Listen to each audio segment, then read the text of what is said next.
Hello and welcome to High Caliber TV, your source for figure and model updates every Wednesday and Friday. So today on the Workbench, I'm doing something a little bit different. I just wanted to give a shout out to this really cool shop that I found.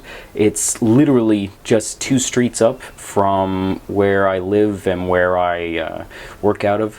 It's called HammerTime, and it's miniatures. They've got a lot of paints, a lot of supplies and stuff like that, and it's only been around for a year, but I didn't know it was there. So this is a really cool place. I'm going to be sort of giving them a plug on Facebook. I'm not affiliated with them or anything. I just stumbled upon it and I was really blown away by how cool it is, and just the fact that there's a local hobby shop now close to me.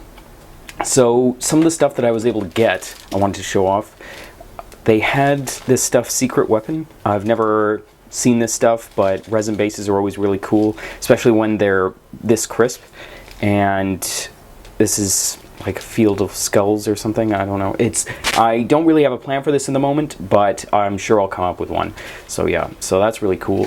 And then there was, of course, these smaller bases for wargame stuff. I don't do a lot of wargame building anymore, but if I was to, I'd want to have bases like this, and I'm sure I'll come up with a project later down the line for these things.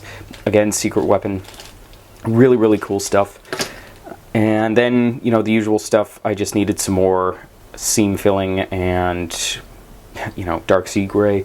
But then they also have a lot of really cool, sort of rare stuff that you can't get anymore. And Mike, the owner, was telling me that it's because he used to manage the Games Workshop down in Park Royal, which is in West Van.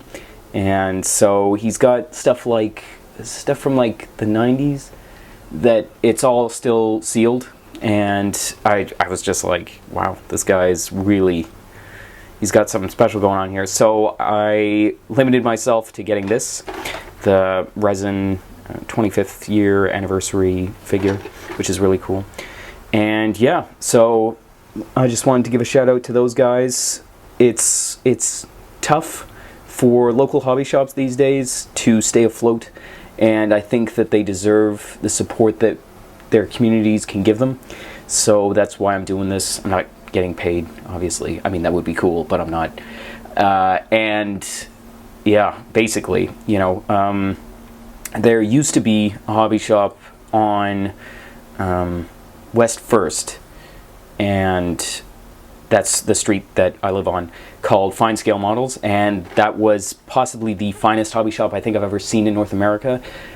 And he had to move because of the rent rates and stuff like that. So whenever you can support your local shop, just getting the things, the little things like paint or glue, blah blah blah, that you can't really import online, especially if you live in Canada, I think it's a good thing. So yeah, so that's just a little rant about local hobby shops.